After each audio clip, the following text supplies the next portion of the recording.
Bom dia para todos. Bom dia. Quem ainda não falei, né?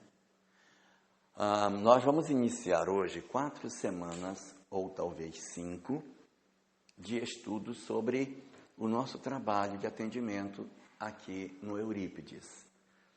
E o nosso foco principal está sendo o atendimento fraterno pelo diálogo. Nós fizemos uma divisão desse conteúdo em 4 blocos. Hoje são os dramas mentais. Semana que vem, a proposta de solução que a Casa Espírita oferece para esse problema.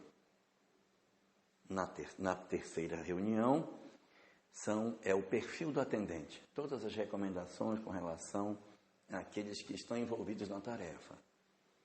E na última, ou penúltima e última, estudos de caso, debate, discussão de assuntos práticos de condução dessa atividade. Confundi vocês? Não?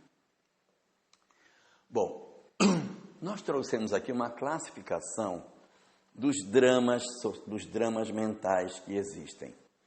Uma primeira observação que a gente precisa fazer, na ótica daquilo que o Espiritismo nos apresenta, é que todos os dramas da vida, todos, podem ser prova, podem ser expiação e podem ser missão. Uma pessoa nasceu sem olho, pode ser prova, pode ser expiação ou pode ser missão. Chico não tinha um olho funcionando. Expiação ou missão para mostrar que só com um olho se podia fazer tanta coisa. Irmã Dulce não tinha um pulmão. Prova, expiação ou missão? Seria expiação ou seria para provar que uma mulher que só tem um pulmão podia fazer tanta coisa? Então, nós na doutrina espírita, ou melhor, nós no movimento espírita, temos uma tendência danada de achar que quando a pessoa tem algum drama, é karma. Tá sem a perna. Ixi, você chutou muita gente. Fulano não tem mãe. Esse aí, coitado. Mas existem várias almas que, para dar exemplo, renascem com algumas limitações. Então, renasce sem pai, renasce sem mãe, renasce muito pobre. Porque Jesus tinha um karma miserável, nasceu pobre, era escravo, foi traído, pregado na cruz. Coitado, ele é um espírito altamente comprometido, só pode ser, porque só teve problema na vida dele. E não é assim.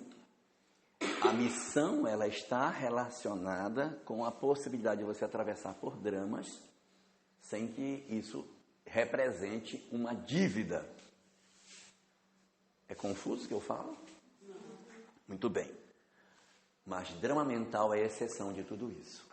O livro Ação e Reação informa que os problemas mentais são sempre resultado de processo expiatório. Ok? Não há problema mental missionário. Fulano nasceu doente mental para missão. Não tem. Esse caso não tem, porque afeta a capacidade de você raciocinar. Qual a razão das doenças mentais? São múltiplas, mas eu vou destacar as menos evidentes, que é para poder ficar claro. As evidentes eu nem vou falar, que todo mundo já sabe, mas as menos evidentes. Ela é uma forma de refúgio dos espíritos dos seus perseguidores.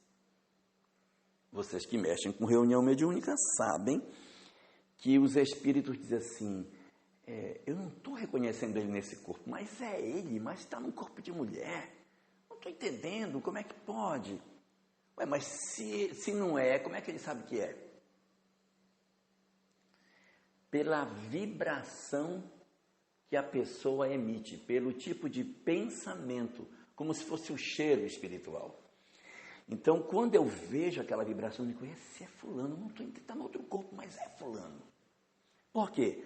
Porque o espírito, ele emite uma onda mental que é dele, como se fosse o DNA, a assinatura, a impressão digital dele. Para defender determinadas entidades, os espíritos, então, favorecem o renascimento na condição de doenças mentais para proteger as pessoas, para que elas não emitam as ondas, a benefício dele. Casos mais graves dessas pessoas, que já não estou mais nem falando dessas, estou falando daquelas que cometem graves crimes contra a humanidade, Essas pessoas que passaram na história, cometeram delitos, movimentaram guerras e violência de massa e tal, a situação deles às vezes é tão grave que eles retiram do planeta, do sistema solar, leva para outro canto, para que ele não fique acessível às ondas de vibração que o dia todo as pessoas ficam jogando em cima do cara. Por ruim que ele seja, um dia será um anjo. Então os espíritos pegam, não, leva esse cara para lá, guarda ele ali. Ele não tem questão de suportar a pressão espiritual que está sobre ele. Então ele fica lá. Depois, quando tiver melhor condição, a gente vai trazendo ele para mais próximo da Terra, até um possível reencarne. Aí vem, geralmente, em condições dementadas, para não emitir energias e não viver os dramas dos conflitos, dos traumas, das loucuras que residem dentro dele. Então, os dramas mentais têm todas essas questões e a condição natural que todo mundo conhece, que é o reflexo natural da perturbação, num natural reflexo da lei de causa e efeito. Perturbei-me demais, quando eu renasço, automaticamente eu mutilo e aí renasce com algumas questões. Então vamos lá. Primeiro tipo de dramas mentais são os dramas mentais físicos. Esses dramas mentais físicos foram os primeiros identificados pela medicina. Até o século XIX, entendia-se que os nossos dramas mentais estavam todos sediados no cérebro. Se a pessoa tinha alguma perturbação, tinha que ter uma causa orgânica. Eram os chamados organicistas ou mecanicistas. Médicos que diziam, se você tem algum distúrbio mental, tem que ter um tumor, uma má formação, alguma coisa dentro do seu cérebro que faz você ser assim. Durante a Idade Média, por exemplo, analisava-se muito a questão da chamada histeria. Já ouviram falar em histeria? A histeria, ela era tida como uma doença que atacava só as mulheres. E ela era provocada, como era só mulheres que tinham histeria, era o útero. Então, o útero tinha algum problema e a mulher ficava histérica. Só que, com o tempo, descobriu-se que também tinha homens histéricos. Aí, como é que pode? O cara não tem útero. Então, não está no útero. Está onde? Isso foi no século XIX, uma revolução com relação a essa questão toda. Até que chegaram à conclusão que, no fundo, então, histeria era frescura. É frescura, porque não era no útero, então não tinha nada no cérebro, não era nada. Aí passou-se um período achando que isso tudo era só piti. Um bom tapa resolvia um problema de histeria. Jogar uma água quente, uma água gelada, dar um saculejo no cidadão, ele ficava bom. Aí, no final do século passado, no século XIX, perdão, a medicina começou a avançar e começaram a fazer um exame que nunca fizeram, que era super simples. Jogar a luz no fundo do olho. Porque a pupila da gente, ela reage automaticamente à luz. Você faz a experiência em casa. Você apaga a luz do banheiro e fica olhando para o espelho. Acende a luz, a pupila vai fechar automaticamente. Você não controla isso. Então, eles fizeram esse exame. A pessoa estava com histeria, ataque histérico, ia no olho dela e jogava a luz. E a pupila não fechava. Então, não era fingimento. Não era piti. Tinha alguma coisa que ninguém sabia dizer o que era, mas tinha alguma coisa que justificava que aquilo acontecesse. Aí a histeria voltou a ser uma discussão, no sentido das doenças da área mental, mas só que não tinha nada no físico. Isso aí vai dar origem a uma série de outras doenças. Bom, no campo físico nós temos basicamente dois grupos de doenças. Nós temos as doenças mentais de nascença e aquelas que não são de nascença. As de nascença se subdividem em dois grupos. Tem as doenças mentais físicas de nascença de origem genética, que são o quê? Aquelas nas quais a criança geneticamente, ela já teve na formação dela, um espermatozoide ou um óvulo deficiente. Então, ela já vem de origem com algum problema que está no hardware. Defeito de fábrica. Vem com defeito de fábrica. O espírito recebe para reencarnar um espermatozoide doente ou um óvulo doente. E a partir do óvulo, já doente, o espírito vai desenvolver uma doença, uma criança com doenças já de origem. Onde estão essas? A síndrome de Down, o cretinismo. O cretinismo é mais severo do que a síndrome de Down, porque o cretinismo, ele associa a doença mental e física. Então, a pessoa, além de ser doente mentalmente, o corpo é todo deformado, ela não consegue andar, não consegue falar, ela é realmente assim, bem comprometida. A síndrome de Down, que no passado chamava-se idiotia, né? A síndrome de Down, ela é só a trissomia do cromossomo 21, só o cromossomo 21 que tem um defeito. A criança exerce algumas funções básicas, não tem tanto comprometimento como tem no caso do cretinismo. E tem várias outras síndromes cromossômicas, como a síndrome de Patau, né? Tem síndrome do X frágil, tem várias doenças que acabam trazendo comprometimento genético e a criança já nasce de origem com um defeito. Aí assim, sem querer ser reducionista, é praticamente um determinismo. Você recebeu um material genético defeituoso, aquela criança vai desenvolver dessa forma. E existem outros que são frutos dos processos embrionários. Não era o material genético que era ruim. Houve uma perturbação em um material genético saudável durante a gestação. Isso também pode acontecer. Os fatos levaram isso, né? O relacionamento dos fatos fizeram que aquela pessoa focasse, bloqueasse. Existem várias causas, né? Por exemplo, reparem que aqui é embrionário. Por quê? Porque o embrião é a fase do bebê até os 3 meses. Até os 3 meses, nós somos embrião. Dos 3 meses até o final da gestação, a gente é feto. Embrião significa semente. Feto significa criatura. Então, a partir dos 3 meses, nós somos uma pequenina criatura, somos um homúnculo. Se você pegar uma criança de 3 para 4 meses, ela está completamente formada, dedos, tem tudinho, ela só vai crescer dentro do útero, mas ela está formada. Antes dos 3 meses, ela é embrião, ela está se formando. Então, nessa hora, o embrião pode sofrer perturbações externas e sofrer uma alteração. Por exemplo, não, anencefalia. E microcefalia.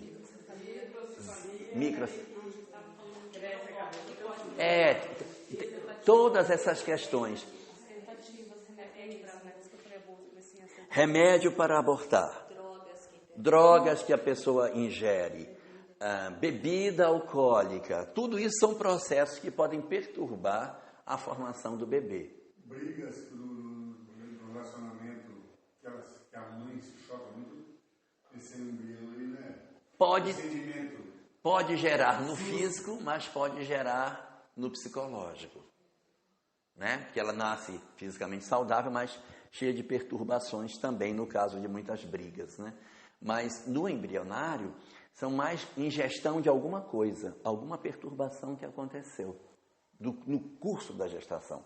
Material genético saudável, gestação perturbada, criatura com problema.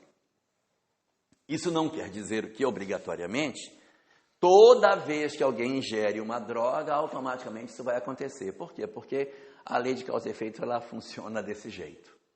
Por exemplo, existe uma doença que o pessoal comenta muito, que é a rubéola. Mãe que tem rubéola, se o filho tiver menos de 3 meses, tem que abortar, porque vai nascer ou cego, ou surdo, ou doente mental. Nem sempre. A maioria das vezes até é hidrocefalia, né? Pode dar hidrocefalia, só que nem sempre. Então, existem mulheres que enfrentaram isso durante o período da gestação e a criança nasceu normal.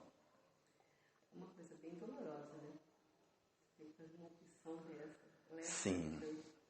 Muita determinação, muita Confiança. Muita confiança. Amor. Eu tenho uma amiga da minha cidade que teve rubéola e ela decidiu, a criança vai nascer, nasceu realmente cego. Nasceu cego. Nasceu cego, mas ela falou, é o meu amparo hoje. É esse arrimo de família, o filho serve. Eu tenho uma amiga que a mãe dela engravidou com rubéola. E ela decidiu continuar, o filho teve. O menino é saudável. É o irmão da Carmen Diva, o Cássio. Não só saudável, como gênio. Ele é um gênio, moleque, ó.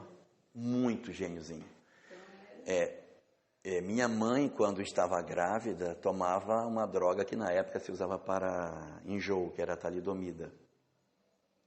E nenhum de nós nasceu com problema de deformidade. Mas ela tomou também talidomida. É aquela droga que as pessoas têm aquelas mãozinhas curtinhas. Se vocês perceberem, todos ficam na faixa mais ou menos da minha idade, quase 100 anos. Por quê? Porque era a época em que essa droga ela era administrada sem saber que ela tinha um comprometimento. Então, perturbações, só que a talidomida não gera problema mental, só nas extremidades, braços e pernas. Então, problemas embrionários são esses. Espiritualmente, a doutrina espírita puxa mais um aí do embrionário, que são os problemas do chamado mosaicismo. É quando na multiplicação celular, num dado momento, por exemplo, está com 1 mês de gerado, 1 mês e meio, 2 meses, na hora da multiplicação das células, uma célula, na hora de se divide errado. Aí aquela célula doente continua o processo de multiplicação celular e ela vai gerando filhas e filhas doentes. Aí você tem uma criança que recebeu material genético saudável, a mãe não fumou, não se drogou, não teve zika, não teve dengue, não teve malária, não teve rubéola, não teve nada. Não colocou chave na cintura, né? Porque se botar a chave na cintura, nasce com lábio leporino, né? Não tem essa? Nem aprenda isso que não tem nada a ver. Nem aprenda que não tem nada a ver.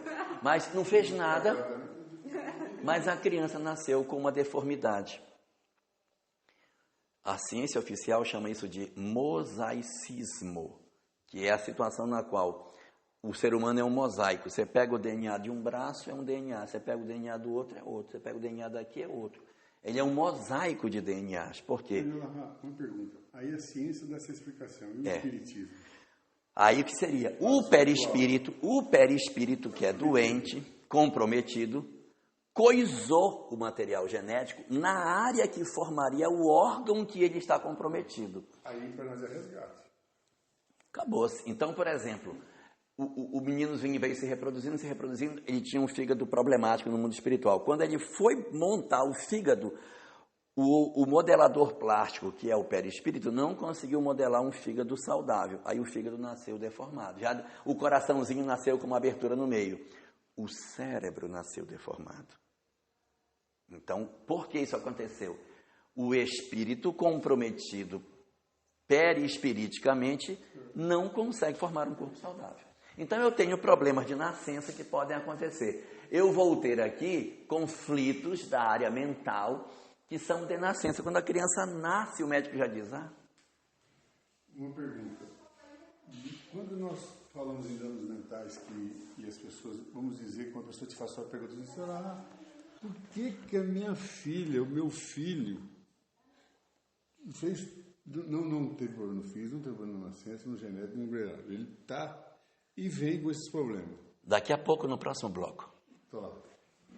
Então, essas criaturas que têm isso aqui, sem nenhuma... Não interpretem na minha fala nenhum tipo de discriminação, mas você observa no físico, no rosto dela, que elas são doentes mentais.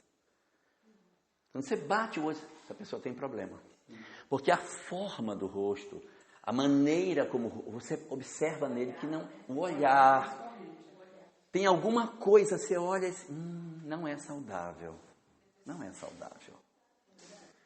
O rosto muito fino, a cabeça muito pequena, os olhos muito rasgados. Tem algumas características que demonstram, assim, ao olhar de uma pessoa mais atenta, que é alguém que já de nascença apresentava esse tipo de coisa. Espíritos com conflitos e que precisam de socorro. Ainda no lado físico, nós temos os de condição adquirida. Nasceu saudável. Quando nasceu estava lindo. teve uma gestação perfeita, teve um parto tranquilo, não teve problema, mas teve a adquirida. Por exemplo, doenças. Teve um sarampo, pegou uma febre muito alta, deu uma convulsão, acabou. Nunca mais se desenvolveu. Meningite, né? Também dá sequelas, né? As sequelas. Aí você diz, mas meu Deus, como é? Puxa, Nico, estávamos da guarda aqui, cochilou, deixou essa menina. Esse é o acidente. Então, assim, as doenças são aquelas que você, mas meu Deus, não dá para esse sarampo ser mais leve, não, pelo amor de Deus. Mas a gente desconhece os mecanismos da lei de causa e efeito. E assim, a gente às vezes em doutrina espírita fala algumas coisas que a gente precisa ter cuidado. Nada que acontece é porque não é a vontade de Deus. Isso não é muito verdadeiro. E tem coisas que acontecem que não são, é o meu livre-arbítrio, né? Eu decido. Mas as coisas relevantes da existência não podem ser tomadas à conta de acaso. Então, se a minha unha encravou, eu estou com uma unha encravada, gente, tal, aí, isso é do passado. Não, isso não é relevante. É porque eu cortei errado, a menina falando mal da vida dos outros, pegou lá no salão e meteu, tirou-lhe aquele bife saboroso, né? Então, isso não compromete a minha história de vida. Mas quando você tem uma doença que é determinante para a minha encarnação, não corre por conta do acaso. Então, se eu peguei um sarampo e o sarampo me deixou sequelado, se a pessoa teve uma doença grave, uma meningite, e por conta da meningite ficou sequelado, a gente tem que prestar bem atenção. Porque assim, existem dois tipos de meningite, a meningocócica e a bacteriana. Uma é virótica, outra é bacteriana. A meningocócica, ou seja, a que é virótica, ela mata a pessoa em menos de 24 horas. Mas se entrar com a medicação, não fica sequela. Fica? Não fica. Não fica. Eu perdi uma meningite. É rápido, a meningocócica é rápida. A pessoa começa a sentir tontura, vômito em forma de jato, tal, febre alta, perdeu consciência. Entra com a medicação na hora para poder tirar. Tirou, a pessoa volta ao normal. Se for a bacteriana, não mata na hora. Você vai entrar com a medicação, mas o mais provável é que a pessoa fique sequelada. Por quê? Porque atingiu a membrana que envolve o cérebro. Então, doenças dessa natureza não correram por conta do cochilo do mentor. Então, a gente vê assim, puxa, mas não é possível, essa menina tão bonita, gente, doente mental, puxa vida, que coisa. Eu lembro uma vez que eu fui atender uma moça, ela devia ter uns 18 anos.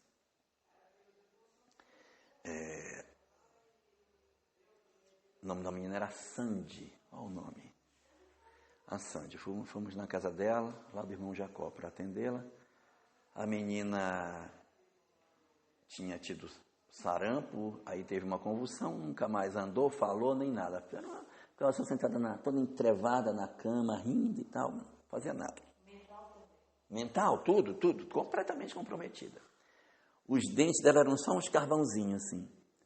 Aí nós fomos lá para levá-la no hospital de base, para dar uma anestesia e fazer a extração, porque aqueles dentes poderiam levar a uma infecção e tal. Então faria a subtração de todos os dentinhos dela, para ela poder ter uma vida mais saudável. Chegamos lá, a mãe dela, baixinha, toda musculosa a mãe dela. Aí a mãe dela disse, não, sou eu que carrego ela para o banheiro, sou eu que dou banho, ela só anda no meu braço. Aí daqui a pouco chegou os dois filhos mais novos, uma menina de 13 e um menino de 15. O de 15 com o boné virado para trás, todo jogado. E a menina de 13 toda com uma blusinha apertadinha, um shortinho. Aí a mãe, me dá mais trabalho que a Sandy. Me dá mais trabalho, porque a Sandy é só esse sorriso, é só essa coisa, ela é o amor da minha vida. Essa menina, meu Deus, ela é tudo para mim. Agora esses dois só me dão problema. Essa minha filha só me dá problema. Esse meu filho, meu Deus. E assim, ela não, ela é uma coisa maravilhosa. Meu Deus, minha filha, linda, meu Deus, tal. Aí tá. Aí conversamos com ela, ela disse, mas para ela tirar esses dentes, ela vai passar por uma anestesia geral? Vai. Pode morrer? Olha, risco de anestesia sempre tem, né? Então ela não vai tirar os dentes, porque eu não sei viver sem minha filha. E ela não tirou. E assim, a doença mutilou a menina, mas a mãe, uma relação, nossa, intensa com ela de amor. E os outros 2 irmãos mais jovens, complicados. Um outro tipo de problema mental que pode acontecer são os acidentes. Um afogamento, compromete a oxigenação, já era. Um AVC, e a pessoa fica comprometida. Uma queda do colo da babá, em que a criança nasceu saudável, a babá deixa escorregar, bateu, acabou, quebrou. Ou muito comum na região norte, uma queda da rede. Uma queda da rede. E aí... No caso daquela... As mães do Chico, né? Teve a história do filho que a babá caiu, mas eu já tinha um problema, né? Que eles não sabiam, os pais, né? A história. Sim. A gente, às vezes... Já vou dar para você, Ritinha.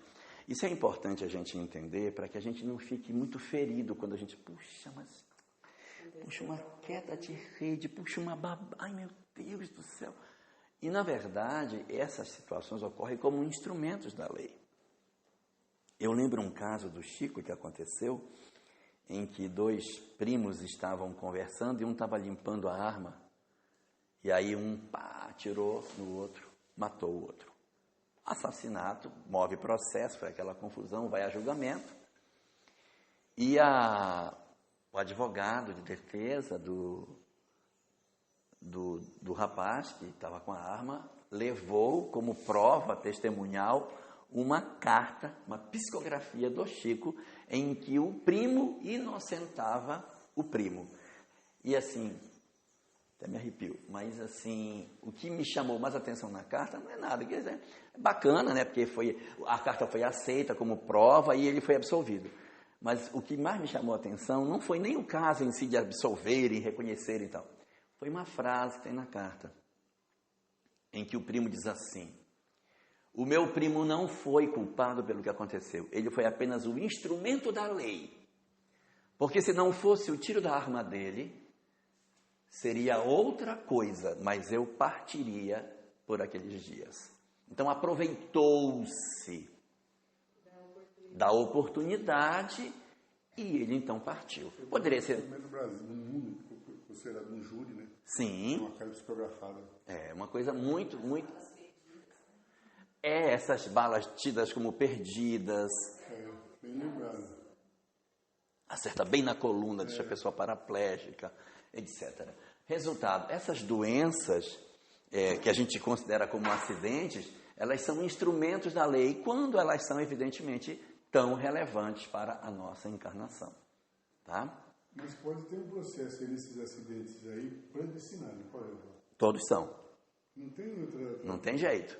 Porque se é determinante na minha vida, é porque isso era uma circunstância. Porque você me falando aí agora, eu lembrei de um cara, eu lembro muito você, um pouco você, o cara, ele estava na piscina, feio demais. Domingo, feio, coitado.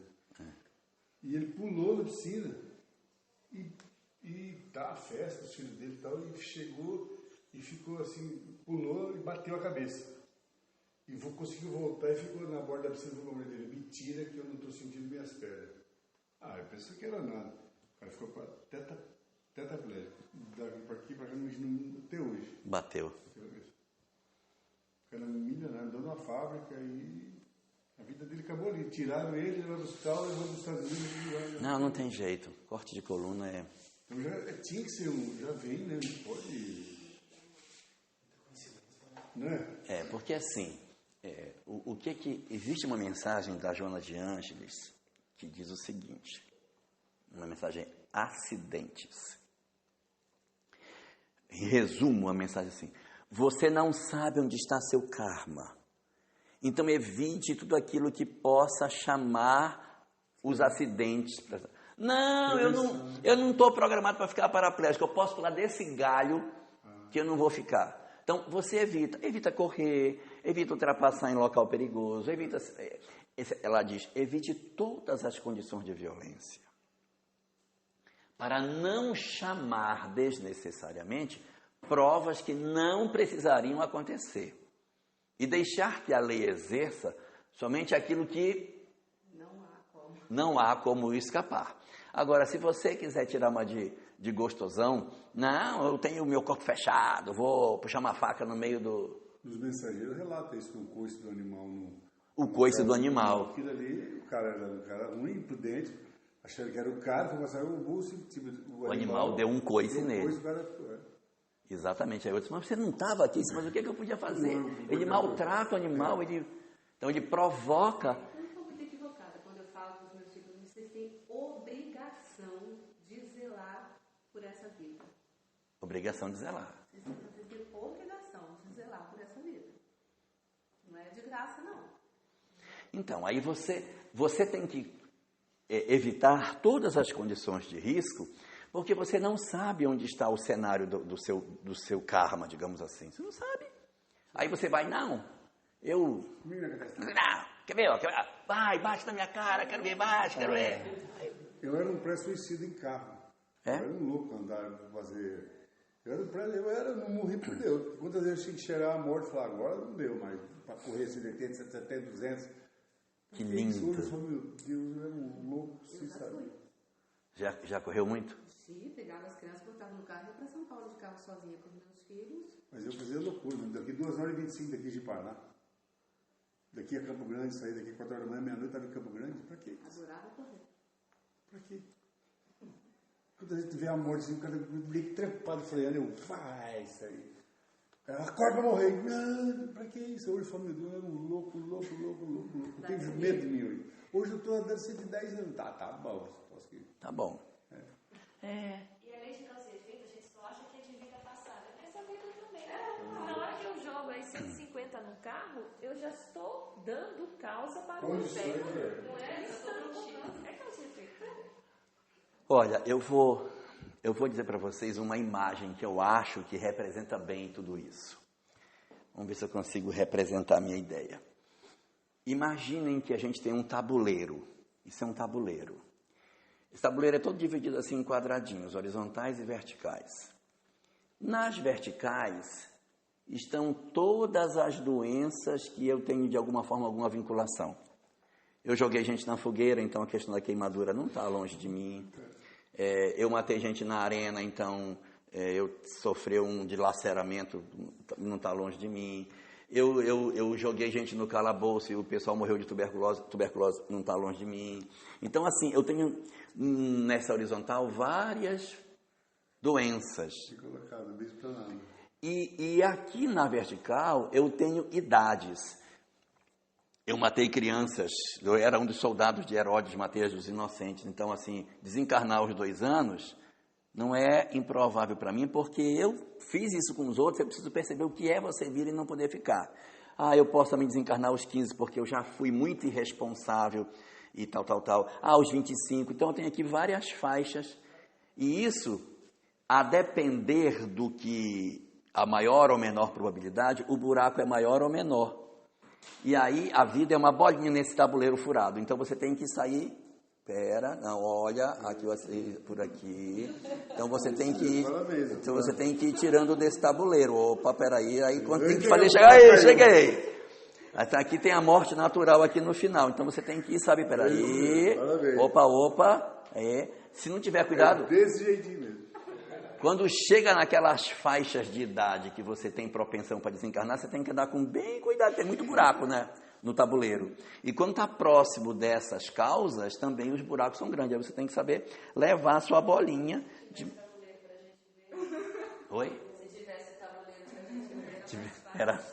Então a gente tem que ir ajustando esse tabuleiro para não cair no buraquinho. Tá? Então, doenças mentais podem ser físicas, e o importante disso é nós termos as duas mãos, entender a lei de causa e efeito para não se desesperar, mas nem por isso ficar frio. Não, isso aí, doente mental, é porque deve, meu filho. Isso é porque seu filho deve. Isso é. Não pode perder. Nós temos que ter um olhar de lei, o olhar da justiça, de entender. Se está assim, tem uma razão.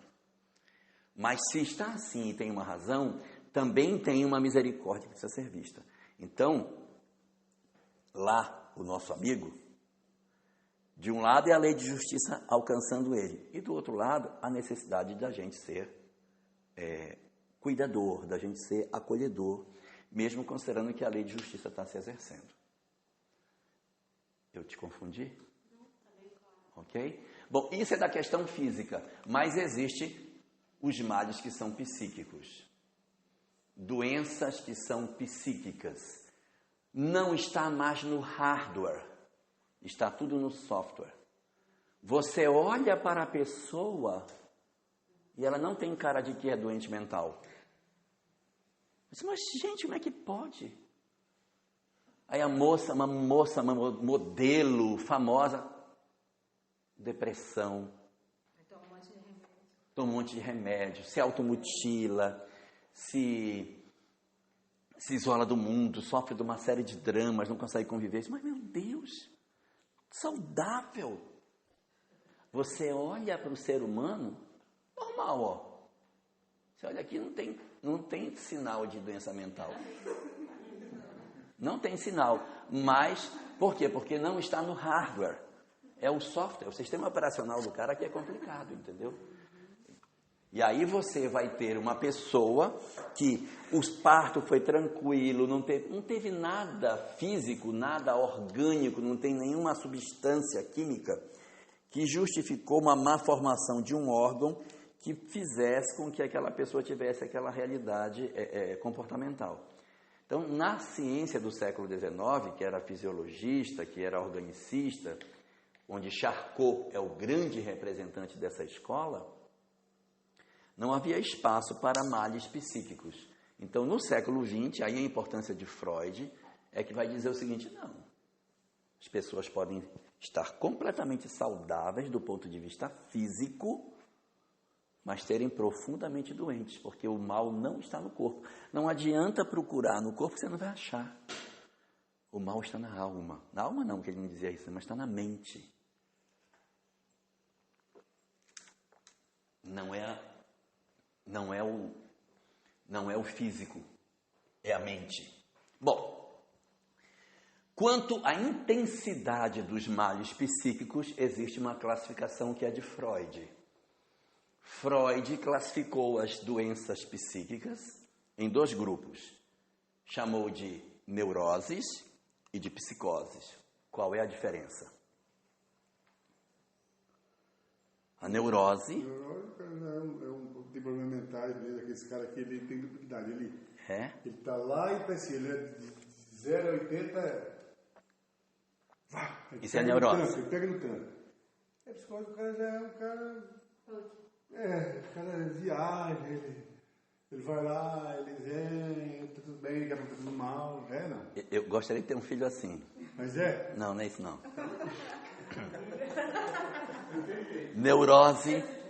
Neurose são todos os distúrbios da área psíquica que não interferem na minha vida social.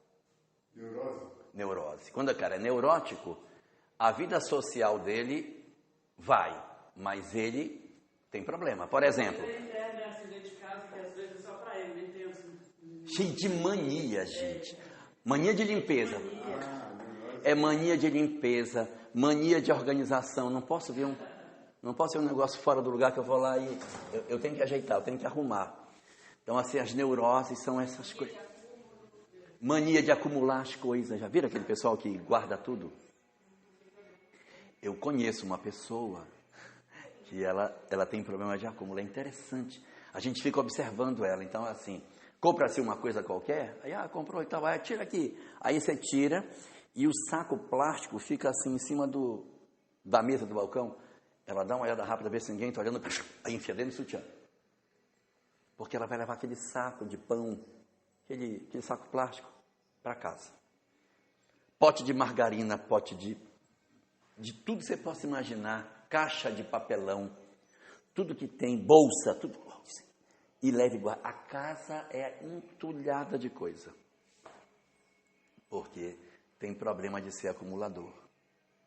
Então tem gente que tem problema de todo tipo, né, de neurose. As neuroses são esses comportamentos que, segundo Divaldo fala muito sobre isso, todos nós temos. Todo mundo é neurótico. Uns em grau maior ou menor, né? Num grau maior ou menor, você tem. A filha de um casal de amigos meus, eles são até espíritas, eles no interior, e ela ficou aqui em Porto Velho com a irmã. A mãe veio fazer uma visita, ela transformou a casa dela num gatil. O vazio dela, ela começou a preencher acumulando gatos. E sem ter condição nem de criar, né? Acumulando gatos. Ela saía e encontrava, não queria nem saber se tinha dono nem nada. Bateu, estou me sentindo assim, pego e levo. Engraçado, né? Uma compensação. Do vazio dela, ela preenchia assim. Então tem os dramas de ansiedade, tem os conflitos, as pessoas que sentem as depressões leves, que não são as mais graves, não são neuroses. A psicose é quando você já não consegue mais ter vida social. Já não dá mais para trabalhar. Quando você é assim, fulano não consegue mais trabalhar, ele não é mais neurótico. Porque, como se aquela doença que esquizofrenia, surto psicótico também, às vezes, está no mesmo linha, né? A esquizofrenia é psicose, não é neurose. As psicopatias são psicoses. O que é psicopatia? Doenças psíquicas. Psicopata, eles dizem, né, que ele não tem sentimento, ele age friamente, sem movimento dele. Você falando sobre isso aí, tem um caso, de vez em quando a novela está passando aí, que o cara lá bate na mulher, diz que ele é duas pessoas numa só. Esquizofrenia. Esquizofrenia. Esquizofrenia. Esquizofrenia vem do grego, que significa mente partida. Esquizo, metade, partido ao meio. Frenia, cérebro. Então, esquizofrenia é cérebro partido ao meio. São duas personalidades ou mais vivendo na mesma pessoa. Tá? Daqui a pouco a gente vai falar um pouquinho mais sobre isso, mas as psicoses são todas essas doenças que correm por conta de que a pessoa não tem mais uma vida social, não dá mais para viver. Outro dia no Jacó a gente atendeu uma moça.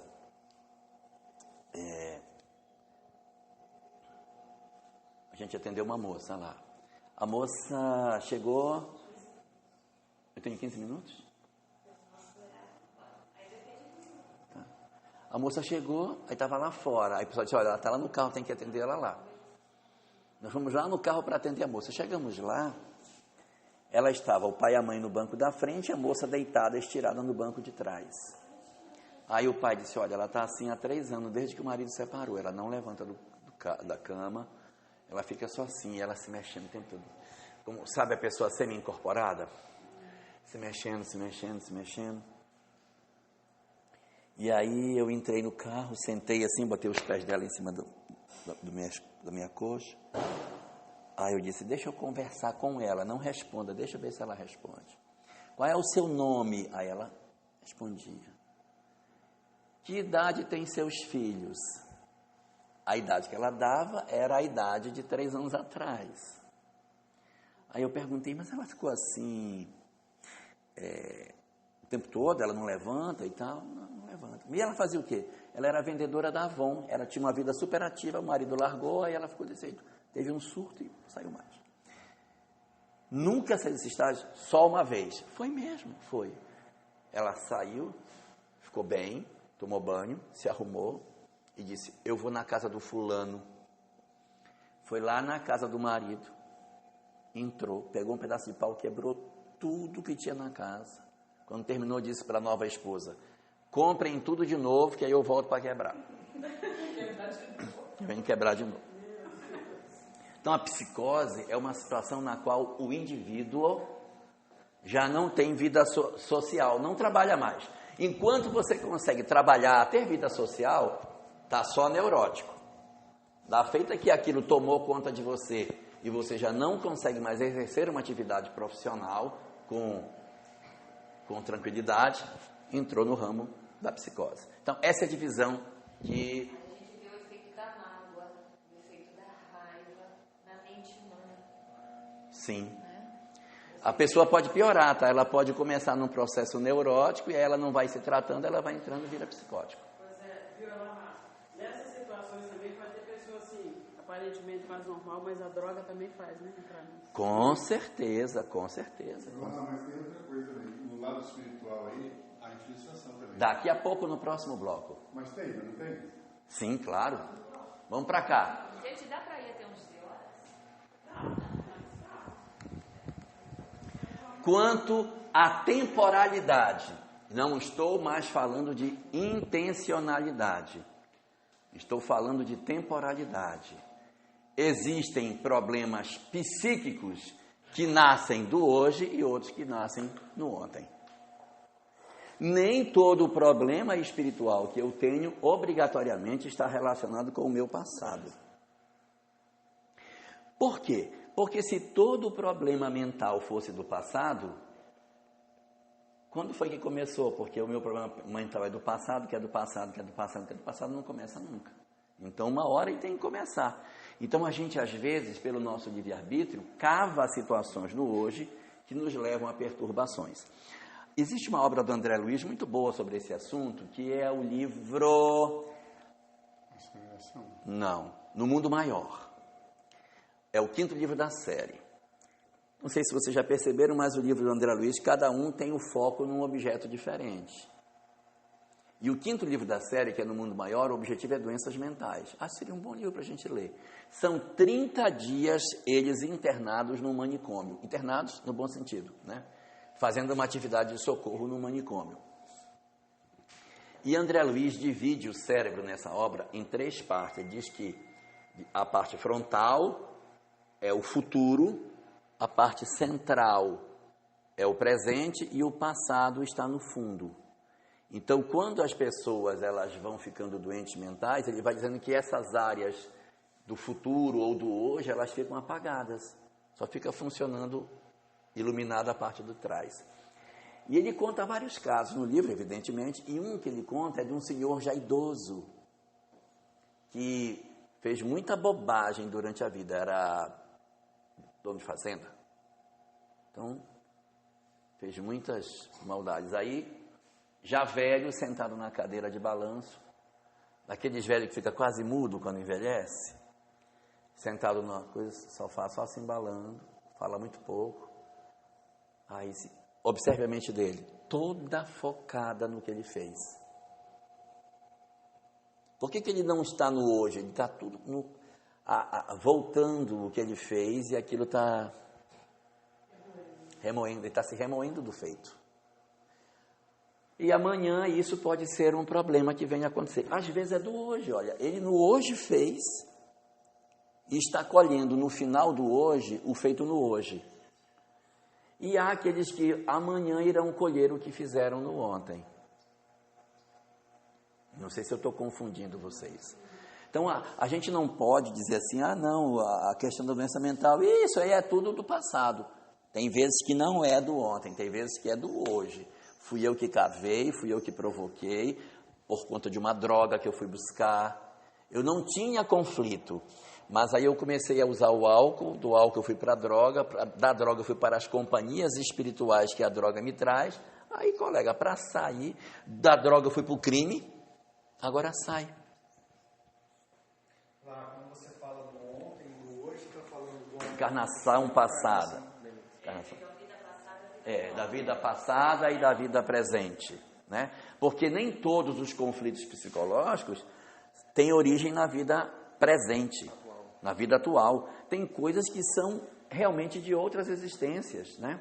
E aqui uma coisa importante, que às vezes a gente fala muito dentro da casa espírita. O cara diz assim, te achei agora, porque você, na Inquisição... Aí Aí você, pô, mas precisou 500 anos, papai, para me achar. Não dá para ter me achado porque já está melhorzinho. Mas é porque você precisa estar em condições para receber o seu obsessor. A lei de misericórdia não vai permitir o encontro se o meu encontro com ele me levar fatalmente para uma queda. Então não é tempo. Isso eu não entendi. Todo tempo assim, estava em Inquisição, até bem antes. Agora você já consegue. Agora está na hora. Agora eu estou em condições. Agora, de receber a influência dele. Agora eu posso viver. Agora você tem condição de suportar a influência. O efeito, vem devagar, esse efeito. Por isso que o obsessor fica louco. Isso pode vir também para o grupo familiar, né? Sim, e isso é uma coisa importante também, viu? Às vezes a gente diz assim, na minha casa todo mundo é normal, só tem um irmão que é doido. Mas o irmão que é doido é o mais normal deles. Sabe por quê? Porque o irmão que é o doido é o médium da família, que pega toda a pressão espiritual dos que não são médiums. Então vai todo mundo para a balada, bebe, se droga, endoida, não sente nada porque não é médium e vem para casa com aquele monte de espírito perturbado. O outro que é o médium, fica todo doido, aí tá vendo como você é perturbado? Eu fui para a balada, tô bem, você que não foi tá doido. Entendeu? Por quê? Porque ele é a antena que registra. Aí o que acontece muitas vezes? A família, para achar que vai ficar melhor, pega o doidinho e interna o doidinho. Aí, ó, agora foi uma bênção em casa. Ficou uma bênção. Mas ele era a antena. Olha, fulano está doidinho. É sinal de que nós não estamos bem. Porque ele está dentro do grupo familiar como sinalizador. Ele é o sinal de alerta. Quando aquele que é mais perturbadinho está bem, é porque nós estamos todos bem. Quando o mais perturbadinho está mal, alguém ou mais de um estão complicados. Então, a gente não pode considerar que obrigatoriamente todo o processo de perturbação que a gente passa, obrigatoriamente esteja relacionado com o passado.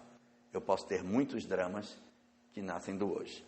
E uma última classificação da questão psíquica é que, quanto ao agente, existem dois tipos de agente dos dramas psíquicos. Porque os dramas psíquicos podem ser anímicos ou podem ser mediúnicos. O que significa um drama psíquico anímico? Não tem espírito na jogada. Sou eu e meu próprio passado. Eu não preciso de ninguém me perturbando. O meu passado por si só já é suficiente perturbador para me deixar desequilibrado. Aí, não, sabe, ele é assim perturbado, que os espíritos... Não são os espíritos, não, é ele mesmo que é perturbado. É ele que traz uma carga muito violenta. Por exemplo, fulano numa encarnação anterior era soldado na guerra, mas era daqueles que gostava da guerra. Não foi o que foi mandado porque foi mandado, mandado porque quis. Então, aqueles que gostavam da guerra. Então, durante o período da guerra, e no livro As Leis Morais da Vida trata sobre a responsabilidade do soldado na guerra, eu vou aproveitar para fazer um parênteses sobre isso. Qual é a responsabilidade do soldado na guerra? Depende do que ele sente quando ele executa o que tem que executar. Porque tem as pessoas que matam com crueldade, então ele responde pela crueldade com que ele se vale durante a guerra. E aí eu tenho um soldado na guerra que age com crueldade no campo de batalha. Depois da desencarnação, no mundo espiritual, esse cara passa por uma série de perturbações, ele reencontra as pessoas que ele torturou desnecessariamente, que ele matou desnecessariamente, que ele violentou desnecessariamente, tudo que ele fez pelos excessos, e isso o traumatiza profundamente. Mas ele gosta da guerra. Quando ele reencarna, ele adora a guerra. Só compra joguinho de matar. E é para dar tiro na cabeça, que é o mais legal na cabeça. Então ele só brinca de jogo de morte. adora filme de guerra, mas tem pesadelos horríveis. Tem pesadelos horríveis. Evidentemente, para não entrar na vida militar, ele teve uma hérnia quando era criança, e aí, quando foi na hora, o cara, que é isso aqui? Eu fiz hérnia. Então, dispensa. Eu quero servir. Tu tá fora, meu. Tu tá fora, meu. Aí o cara não pôde se alistar. O sonho dele era ser militar, então ele tem roupa de militar, filme de militar, maquete de avião, coisa da Segunda Guerra, ele adora, mas tem muitos pesadelos de perturbação. Ele pode desenvolver um processo de perturbação psíquica sem necessariamente ser mediúnico. Só a carga que ele traz dentro dele mesmo já é suficiente, não precisa ninguém perturbar ele. Ele já tem dentro de si o suficiente. Então, há muitas perturbações que não decorrem de influências espirituais, que decorrem do próprio passado do próprio indivíduo. Esse psicólogo é muito bom para tratar porque é o próprio eu inconsciente eclodindo no hoje. Aí Kardec até perguntava isso no Livro dos Médiuns: como é que eu vou saber quando é anímico e quando é mediúnico? Aí disse: estuda que tu saberás. Disse: não, mas eu venho estudando e até agora não consegui decidir. Como é que faz? Então, estuda mais, né? Mas existe, eu não vou falar de doença mental, mas só para puxar um gancho, sobre reunião mediúnica. Reunião mediúnica anímica, não é mediúnica, é anímico. Como é que eu vou saber? Há uma tendência. A manifestação, ela pode ser mediúnica e ela pode ser anímica. A manifestação anímica é o próprio médium dando comunicação de si mesmo. É o próprio passado do médium se manifestando no presente. Como é que eu vou saber que não é mediúnico? Porque tem uma tendência de se repetir. O mediúnico, situações diferentes, casos distintos, dramas diferentes, palavras diferentes acontecem. Quando é anímico, aquela mesma entidade se manifesta sistematicamente. Está sempre se afogando. Estou me afogando. Aí você salva o afogado. Reunião seguinte, ele está afogado de novo. Por quê? Porque quem está afogado não é o espírito comunicante, é o próprio médium em estado alterado de consciência, ele não está mentindo, está em estado alterado de consciência, que manifesta seu próprio passado no presente e tem a tendência de repetir a mesma ocorrência. Quem faz nesse caso? Atende do mesmo jeito, é espírito também, atende da mesma forma. Não tem por que a gente tratar de forma diferente. Animismo é uma coisa e mistificação é outra. A mistificação, que é o cara fingir, aí é outra conversa. No animismo eu não estou fingindo, é o meu eu que está vindo para frente. Está saindo do fundo de mim para cá. Então eu vou encontrar como dramas psíquicos um agente que sou eu próprio e outro que vem de características mediúnicas. Existe na parte mediúnica alguns fenômenos que são tratados na obra do André Luiz como sendo fenômenos inframediúnicos, mas que a gente precisa conhecer a leitura espírita deles. São dois fenômenos que são tratados como inframediúnicos. O primeiro é a histeria e o segundo é a epilepsia. O que é a histeria na condição da leitura espírita? A histeria é a presença do obsessor perto do quase médium. O registro psíquico da presença do meu obsessor faz a pessoa entrar em transe histérico. Geralmente as pessoas acham que histeria é ficar gritando, se jogando no chão, puxando o cabelo. Não é isso. Histeria é a pessoa ficar durinha. Fica dura, cai no chão, fica dura, tesa. Não dobra um músculo. Para botar no carro é um sacrifício, porque as duas portas vão abertas, que a pessoa não dá no carro. Isso acontece muito em velório. Quando a pessoa vai ser sepultada, aí, a pessoa cai e tem um ataque histérico, cai e fica dura aqui, ó. Rígida. Aí você pega na pontinha do pé, tu pega na cabeça, pode botar no carro, que ela não dobra não, que ela está dura. Só que o carro não fecha. O carro não fecha, porque tem que botar numa carroceria. Não, vai com a porta aberta, a gente quando faz isso, leva duas pessoas no banco de trás, segurando a porta, outro de lá, e a gente vai embora para o hospital. Esse animismo aí, ele ocorre junto Pode acontecer. Existe o sonambulismo onímico. Eu vou já abordar ele. Eu só fechar aqui esses dois casos inframediúnico. A histeria e o segundo é a epilepsia. Para a doutrina espírita, a histeria é quando o espírito se aproxima e ele registra e ele surta. Ele tem se trava todo. Histeria. A epilepsia é a tentativa da conexão mediúnica. O espírito tenta conectar, mas como existe um aparelho defeituoso, o cérebro possui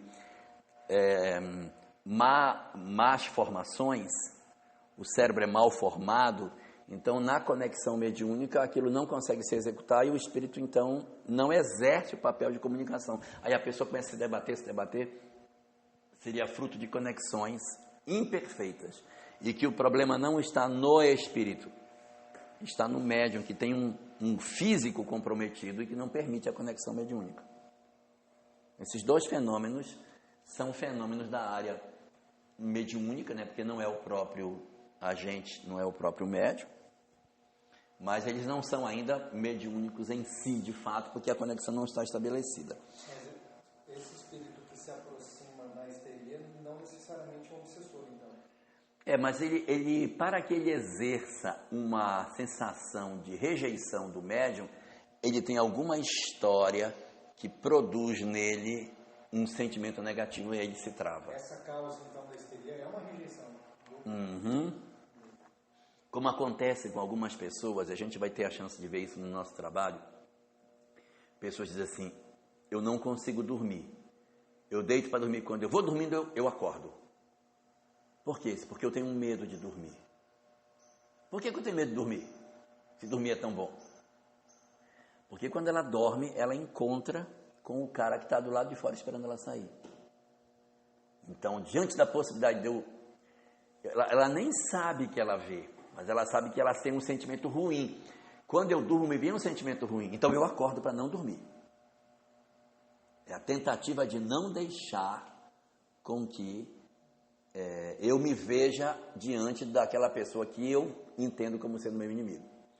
E na histeria isso vai acontecer. Os casos desse tipo estão no livro Nos Domínios da Mediunidade, que é uma outra obra de André Luiz, que estuda especificamente a mediunidade.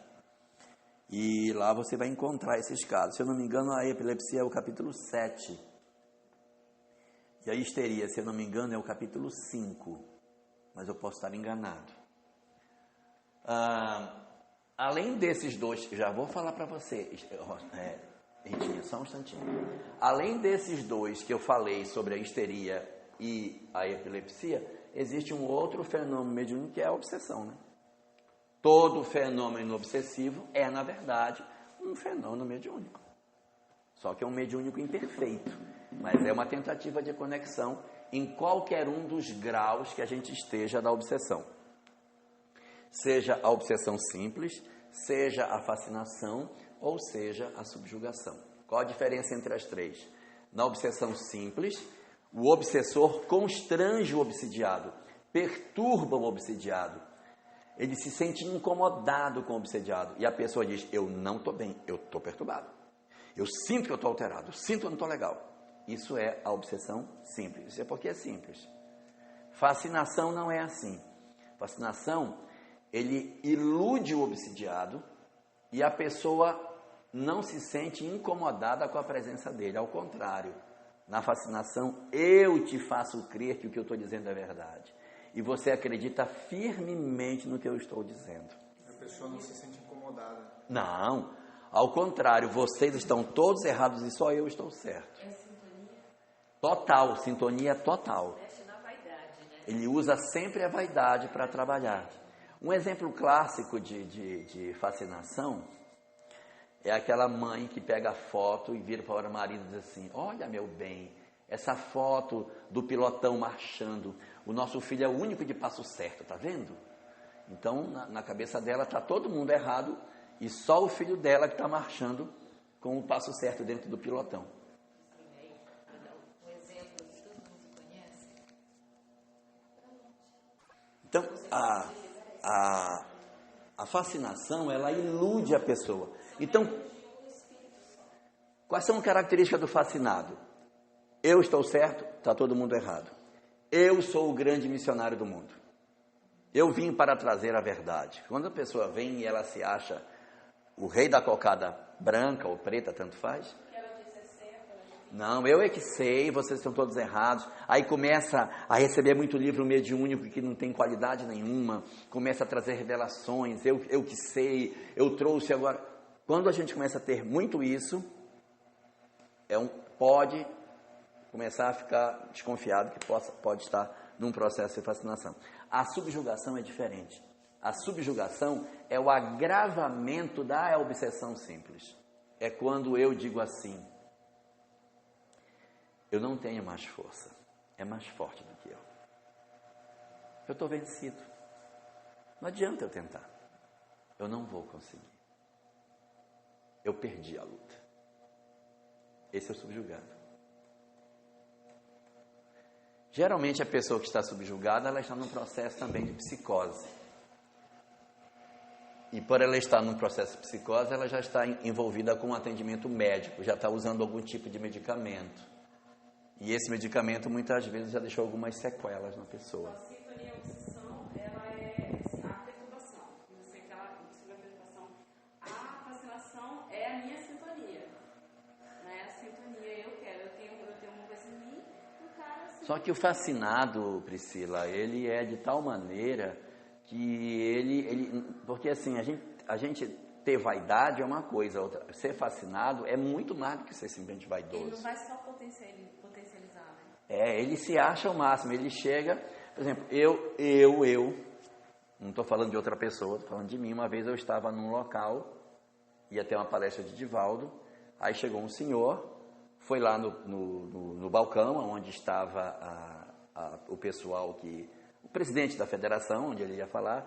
Ele foi lá com o guarda-chuvazinho dele, foi lá no presidente e disse: eu vim mais cedo, porque estava em casa e recebi uma revelação de quem tem que fazer a palestra hoje sou eu e não Divaldo.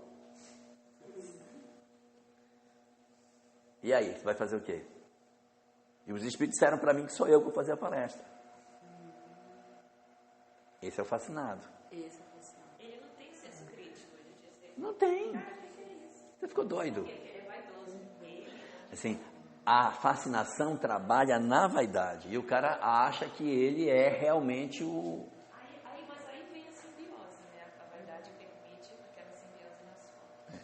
É lógico que, estou falando de fascinação, pessoa que perdeu o senso de criticar, mas evidentemente que existem várias situações mediúnicas que são normais, né?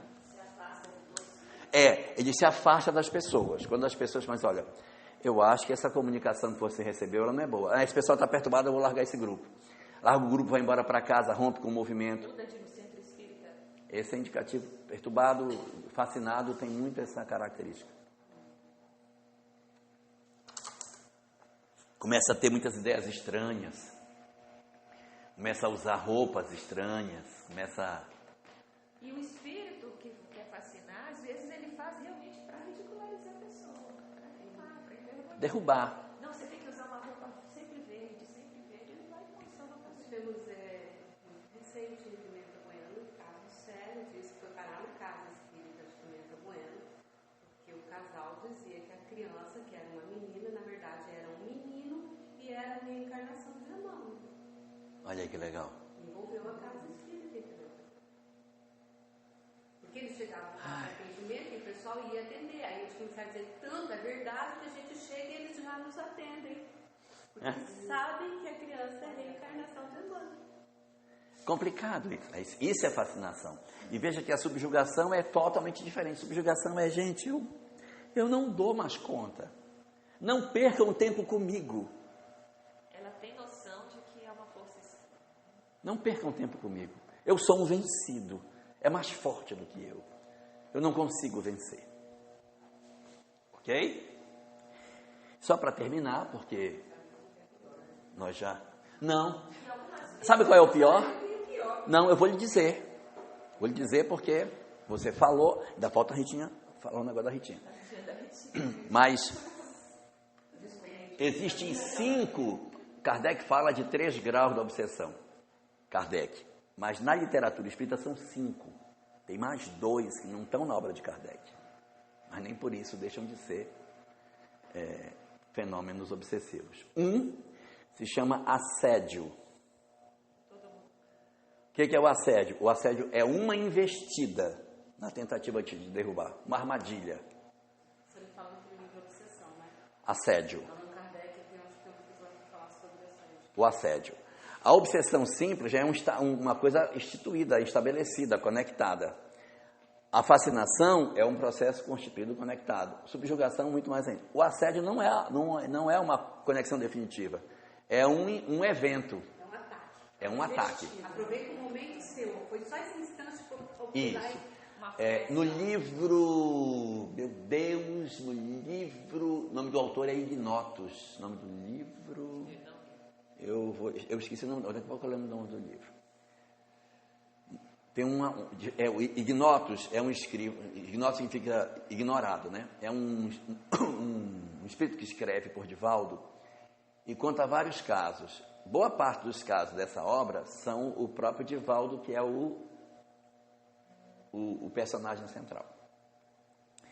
Ele conta uma história de que um médium foi fazer uma palestra no local. Quando chegou no aeroporto, quem foi buscá-lo não foi o presidente do centro, ele mandou o filho dele para buscá-lo. Aí, cadê fulano? Não veio, mas pediu que eu levasse o senhor e tal. Ele estava com um grupo de amigos. Aí ele vai, entra no carro, o rapaz e o grupo de amigos, e eles saem do aeroporto para a cidade pequena onde ele teria que ir. No caminho, o grupo de rapazes começa a entrar numa galhofa, uma brincadeira, e aí o cara começa a correr, na estrada desesperadamente, né? Começa a correr, aí um espírito aparece para Divaldo e disse: deu certo, consegui, tirei o pai dele, trouxe ele e agora tu vai morrer. Eu vou matar você na estrada agora. E o cara pisando. Aí o Divaldo disse pro cara: pare, eu vou descer. Aí ele disse: não, mas o pai, diga para seu pai que eu chego depois. Aí começa a discutir, ele sai. Os caras insistem, ele desce do carro, eles vão embora, ele fica numa ribanceira com a mala na beira da estrada. Não disseram assim, não, vou andar devagar. Mandou eles ir embora. Fica com a mala na ribanceira, pensando o que ele vai fazer. Aí os caras vão embora. Aí ele escorrega e cai lá embaixo. Se quebra todinho, se suja todo, a mala dele se estala toda. Aí ele, com muita dificuldade, volta carregando a mala para a beira da pista, fica esperando uma carona. Aí lá vem um caminhoneiro, aí ele pede carona para o caminhoneiro. Aí o caminhoneiro para. Aí ele sobe no caminhoneiro, na boleia. Aí diz: o senhor está indo para onde? O senhor está indo para a cidade tal. O senhor está indo também para a mesma cidade, o caminhoneiro diz. Aí diz: que coincidência. Estou indo lá para assistir uma palestra de Divaldo Franco, está indo fazer uma palestra lá, estou indo lá para assistir a palestra dele. Espelho da Alma é o nome da... Espelho da Alma é o nome da obra. Acabaram de me soprar. O espírito é Ignotos. Bom, então assédio é isso. Então tem assédio, obsessão simples, fascinação e subjugação. Falta o quinto. O mais difícil de curar, fascinação, porque existe identidade. O que mais deixa sequelas depois de tratado, subjugação, por conta do processo ter se enraizado. E o que mais gera problema não é nem o assédio, nem a obsessão simples, nem a subjugação, nem a fascinação. É o quinto tipo, que está no livro Estude Viva de Emmanuel. Chama-se a meio-obsessão. Diz que a meio-obsessão é a mais danosa de todas, porque ninguém se trata, porque como é meio obsediado, não se cuida. Então ele passa metade da vida louco, metade da vida normal. Então ele vai cometendo uma multidão de loucuras, porque é um exército de semi-perturbados que não se cuidam e, portanto, geram uma multidão muito maior de males do que as obsessões espetaculares. Assim chama Emmanuel na obra. As obsessões espetaculares produzem menos males do que as meio-obsessões. O médico assim, eu fiz isso. Não, porque... amanhã é mediúnica, eu estou perturbada. Então, aí, mas eu vou me arrumar. Aí eu fico, passo para fora, passo para dentro, passo para fora, né? Aí nessa coisa assim eu vou meio descoisado e... Muito bem. Ritinha, sobre o animismo sonambúlico. Sim, Allan Kardec, tratando esta questão em O Livro dos Médiuns, diz o seguinte: existe uma coisa chamada sonambulismo anímico. É quando eu desdobro e eu vivo animicamente a minha coisa e volto. Se, por exemplo, eu durmo, saio do corpo, olho o meu corpo, ando pela casa, vejo toda a casa, volto e me deito e acordo e digo, gente, eu saí do meu corpo, isso não é mediúnico, isso é anímico, isso diz Kardec, não sou eu não. Kardec está dizendo isso. Eu saio do meu corpo, vejo o meu corpo deitado, ando pela casa, vou lá fora, volto, vejo tudo que está acontecendo, me deito. Sonambulismo anímico. Quando é o sonambulismo mediúnico? Quando eu desdobro, saio, olho o meu corpo, vou pela casa, ando, vejo um espírito. Quando eu vi um espírito, eu volto para o corpo e trago notícias do mundo espiritual para o mundo corporal. Então é médium. Porque, por definição, é médium todo aquele que traz informações do mundo espiritual para o mundo corporal. Quando eu saí do meu corpo, que eu andei, eu não trouxe nenhuma notícia do mundo espiritual. Eu só vi meu corpo, eu vi a casa. Então eu sou sonambúlico anímico. E quando eu tenho algum contato espiritual, por definição, sonâmbulo mediúnico. Isso é uma pura conceituação que não leva a coisa nenhuma, porque é tudo a mesma coisa, né? Aí Kardec faz, só para fechar, um exemplo disso de um rapaz. Havia um rapaz, está no Livro dos Médiuns esse. O rapaz tinha 15 anos e aí ele era muito usado para receituário mediúnico. Funcionava da seguinte maneira: as pessoas vinham doentes para lá e o rapaz desdobrava e desdobrado lhe dizia: esta pessoa tem um problema no pulmão, tem um problema no fígado, está com o coração avariado, tem não sei o que tem. Aí descrevia todos os males do cidadão. E depois dizia: vai tomar 200 gramas de... Não sei nem o remédio na época de Kardec. 200 gramas, não sei... um chá de boldo com um chá de não sei o que, mais um chá de açafrão, etc. Né? Quando foi um dia, Kardec contando o caso, o rapaz chegou, aí foram fazer a experiência com ele, trouxeram o doente, aí ele disse, tem doença aqui, doença ali, doença tal, marcou todos os órgãos que estavam doentes. Ficou calado.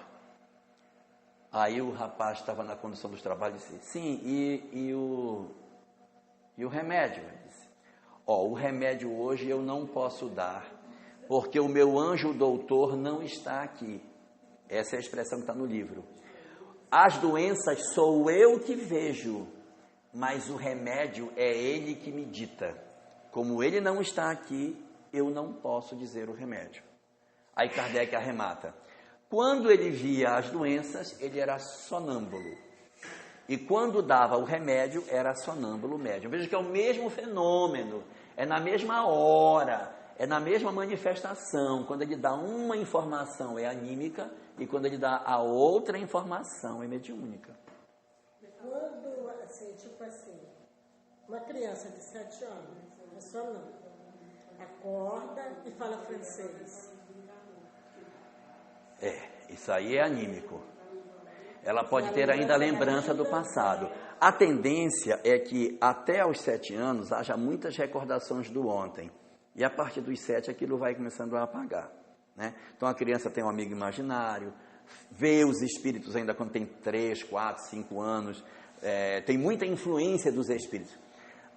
Na hora do parto fecham-se os laços materiais, segundo Kardec, mas o campo de leitura espiritual ainda está aberto. O campo de leitura espiritual vai fechar aos 7, que é quando a pessoa conclui efetivamente a encarnação no sentido de não ter mais tanta leitura do mundo espiritual que nos cerca. Então, diz assim, você não é minha mãe é outra. Você não é a minha mãe. Fala das coisas da outra encarnação com muita naturalidade, depois vai apagando.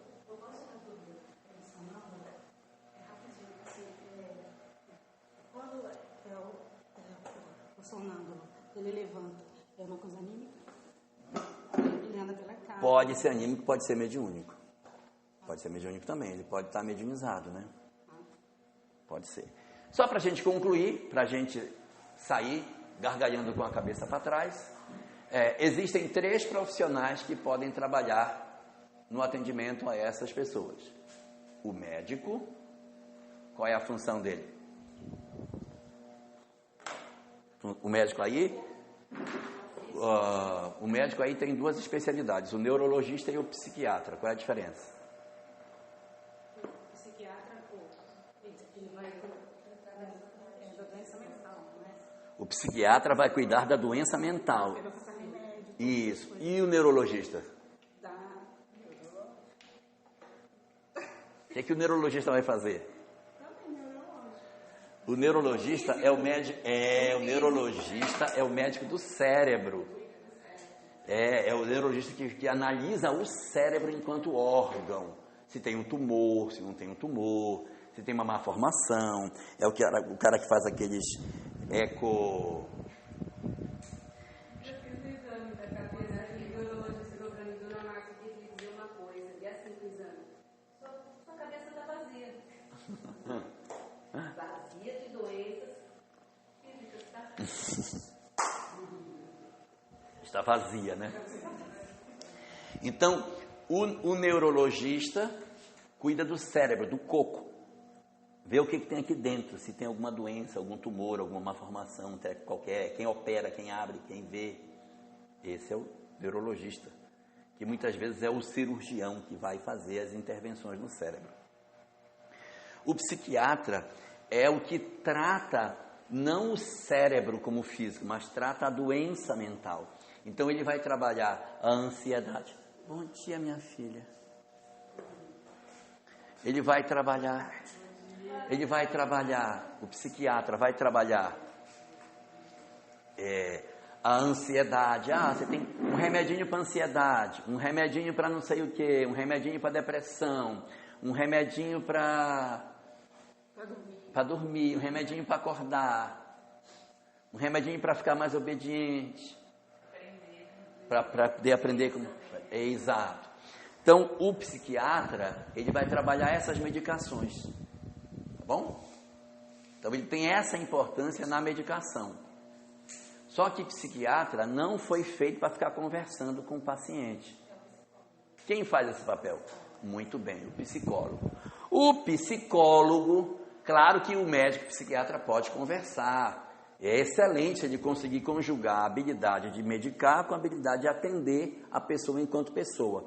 Mas geralmente os psiquiatras passam medicamento, né? Porque quem vai conversar com ele, quem vai trabalhar a parte emocional do indivíduo é o psicólogo. Então, o psicólogo aqui é um personagem muito importante nesse processo, que é a pessoa que tem a formação de como atender, como ouvir, como interpretar. Existem várias escolas de psicologia e a depender do tipo de caso você vai usar a escola A ou a escola B. Para esse aqui, melhor usar a escola de fulano, que se encaixa bem. Para esses casos, melhor usar outro tipo de escola, de abordagem. Então, o psicólogo também é muito importante para esses casos. Pergunto a vocês, no caso de pessoas que têm problema de nascença genético, o psicólogo pode fazer alguma coisa? Só se for para aceitar a doença. Ele vai conseguir, como você está falando, vai fazer ajudar e conviver com aquilo. Não esqueçam da família. E se você tem, por exemplo, um filho com microcefalia, um psicólogo pode ser muito útil para a mãe, para a avó, para o pai, para que eles saibam lidar com a deformidade. Exato, porque às vezes a criança está tão lesionada que vai ser difícil você conseguir muito sucesso na relação com ela. Às vezes consegue alguma coisa, mas falo da família, né? E nós temos um terceiro elemento também, que é a religião. Bom, quem é médium consegue ler aí, está escrito. Tem escrito religião aqui, quem é médico consegue ler escrito psicólogo aqui. Eu fiz questão de colocar religião e não colocar espiritismo por motivos óbvios. Preciso dizer por quê? Que há pessoas que vão se sentir muito mais à vontade na igreja católica, na igreja protestante, no templo budista, onde quer que seja. Então, Roberta Miranda para todos eles. Vai com Deus. Né? Ora, se nós temos esses 3 personagens aqui, qual deles como é que a religião se insere nisso? Onde a religião pode colaborar nos dramas mentais? Isso era uma pergunta. Entendendo a parcela, tanto a pessoa como o espírito, como uma parcela espiritual, esta pessoa que pode estar interferindo no processo. Apoiando a pessoa, apoiando a família. Quando é de drama psíquico, entendendo, trabalhando os espíritos que possam estar relacionados, trazendo as informações espirituais. Se for espiritismo, melhor ainda, porque vai poder trazer novos dados. Mas, considerando que nós estamos dentro de uma casa espírita, que somos espíritas, evidentemente, a religião vai ser o único instrumento que a gente vai usar. Não precisaremos nem do médico e nem de psicólogo, certo? Dependendo do caso, né? Muito bem. Muito bem. Precisamos de todo mundo, gente. Porque isso é como se fosse uma guerra. E numa guerra, a gente não escolhe as armas que vai para a guerra. Quando se vai para a guerra, não se vai só com a marinha, nem só com o exército e nem só com a aeronáutica. Vai com as 3 forças. O médico é o exército que cuida do físico, da terra, do território. O psicólogo é a marinha que cuida das águas, das lágrimas das pessoas. E a religião é a aeronáutica, que cuida daquela coisa mais etérea, mais... Exato. Então, nós não podemos trabalhar essas coisas divorciadas. O ideal é que a gente faça um atendimento considerando a conexão que todos esses elementos possuem na terapia dos processos das doenças mentais.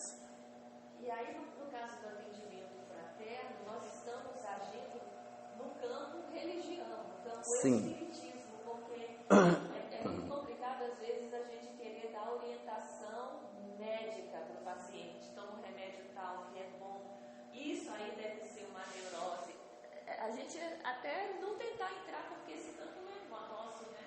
No máximo, a gente sempre dizer, busque também auxílio médico para tentar diagnosticar se não existe algum comprometimento também, dependendo do que a gente ouvir da pessoa. E também não dizer que é só obsessão, né? Exato, porque há uma tendência das religiões de retirarem as componentes físicas do processo. Não, Deus vai resolver tudo. Pode parar o remédio. Pode parar o remédio, que até a AIDS aqui você cura. Qualquer coisa. Não pode. A orientação médica tem que ser seguida. E se o médico for um médico espírita, melhor ainda, porque aí você consegue ter um diálogo mais tranquilo. O objetivo do médico psiquiatra é administrar a droga no mínimo possível e ir retirando para não gerar dependência. Esse é o objetivo dele. O objetivo do médico não é manter você o resto da vida tomando uma substância, mas é ir verificando, o cara melhorou, vamos ver se a gente consegue reduzir um pouquinho e tal, para que a pessoa solte a muleta. Porque vejamos só, isso aqui é muito importante e é já para a gente fechar a nossa conversa. Todos esses elementos, eles não são isolados, eles interagem um no outro. Então, quando eu digo assim, o seu problema é físico, eu estou errado. O seu problema é espiritual, eu também estou errado. Porque não existe problema espiritual, não existe problema físico, existe problema integral. Porque na hora que você fica doente fisicamente, automaticamente você fica mais deprimido. É natural de quando a gente adoece.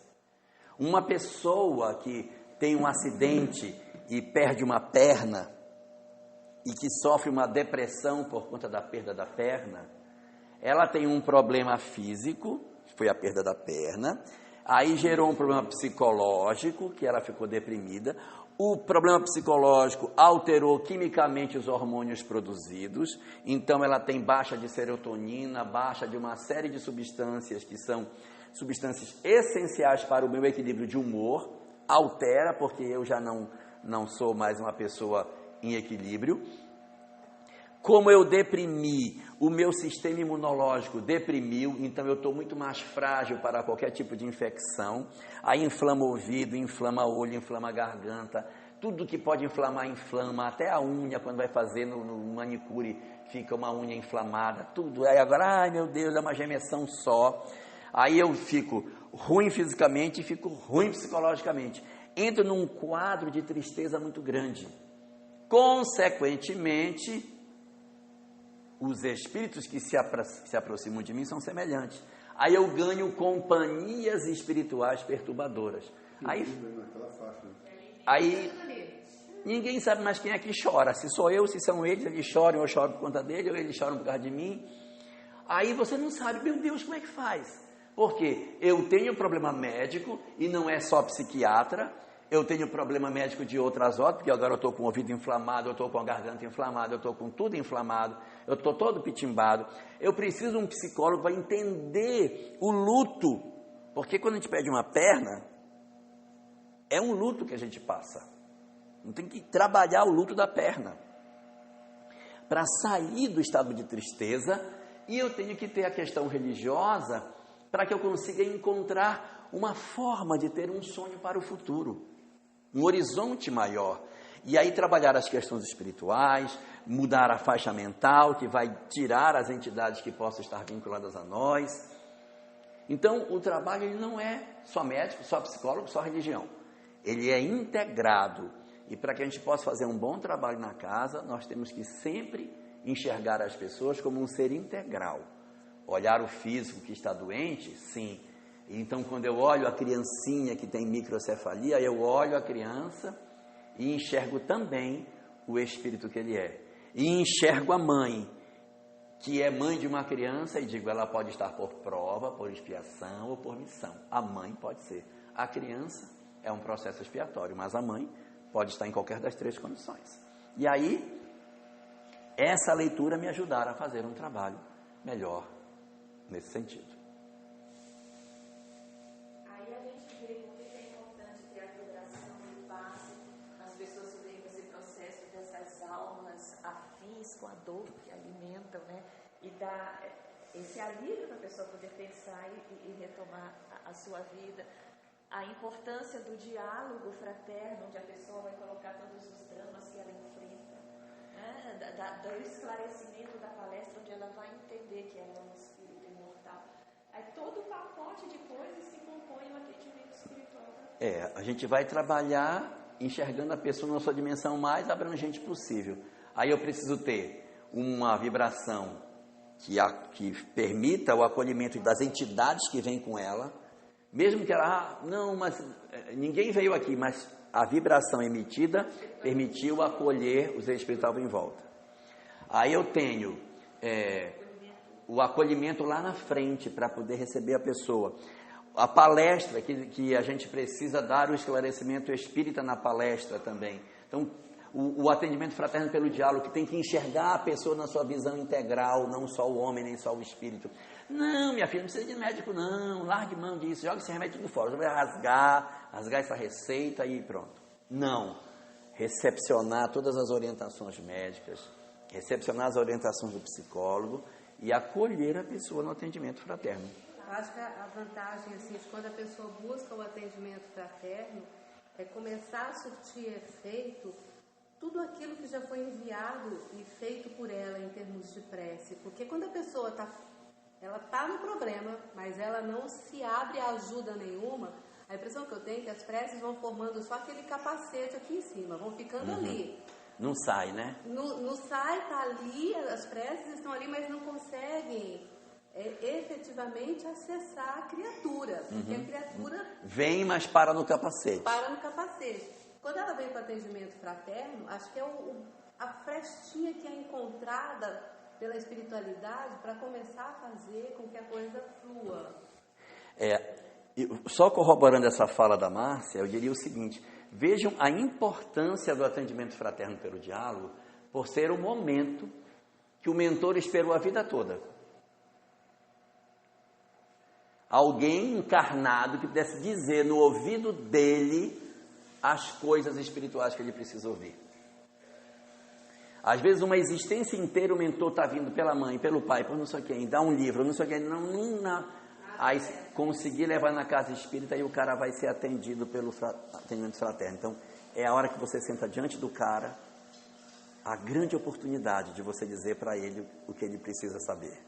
Olha só, é o momento em que você vai dar aquela pílula da Matrix para ele, assim, você vai ver agora a vida por outro lado, toma, engole isso que a tua vida vai mudar, assim, toma aquela pílula, meu Deus, então é isso? Eu vou rasgar diante dos teus olhos a vida que existe que você não enxerga.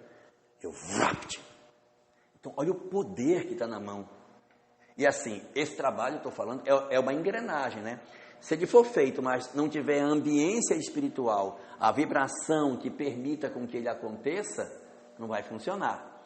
E se a palestra também não trouxer as informações espíritas que precisa, não vai funcionar. Muito doido, né? Pensando em começar agora em fevereiro, trazendo conteúdo também doutrinário espírita, porque o conteúdo está sendo muito evangélico, né?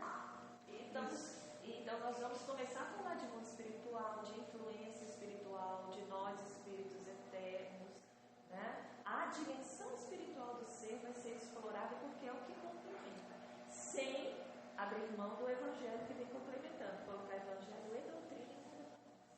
A introdução do Evangelho não é uma extensão do faz parte da assistência espiritual. É uma coisa que a gente ainda precisa. É feito, né? É feito, mas seria interessante a gente conseguir uma equipe que fizesse isso de acordo com a necessidade. Sexta passada, 2 pessoas me pediram: vocês vão nas casas implorar, né? Mas assim, tem que ter essa estrutura de gente que tenha tempo, que tenha um horário, né? Tem que horário de influência. Um exemplo de tratamento muito interessante lá no Jacó, foi levar um rapaz viciado em drogas. Me pediu ajuda. Ele me pediu ajuda, mas ele tinha força para ir. E eu fui. Subjugação. Quando eu fui, ela disse para mim: vamos começar pelo começo. Como é que você está? Eu disse: não, estou bem. Ela disse: como você está? Começar pelo começo. Ela me tratou e depois, no dia que eu fui, completei o tratamento, ela disse: agora vamos começar a tratar o rapaz. Interessante, né? Aí ela tratou e no final do tratamento dele, que eu fiz, na outra segunda-feira ele já foi. Hoje esse rapaz é um trabalhador do Jacó. A coisa mais linda. E a equipe do Evangelho que foi, eram em 5 pessoas aos sábados. Hoje, se você for no Evangelho lá na casa dele, você fica encantado. E desde que ele foi, porque ele era viciado em tudo. E tudo foi acompanhado. Médico, psicólogo, o NA era completo, né? Tudo. Muito bom. Não, mas ele queria, né? Não, ele foi. Quando ele aceitou, quando ele quis. Foi. Isso é importantíssimo, a pessoa querer.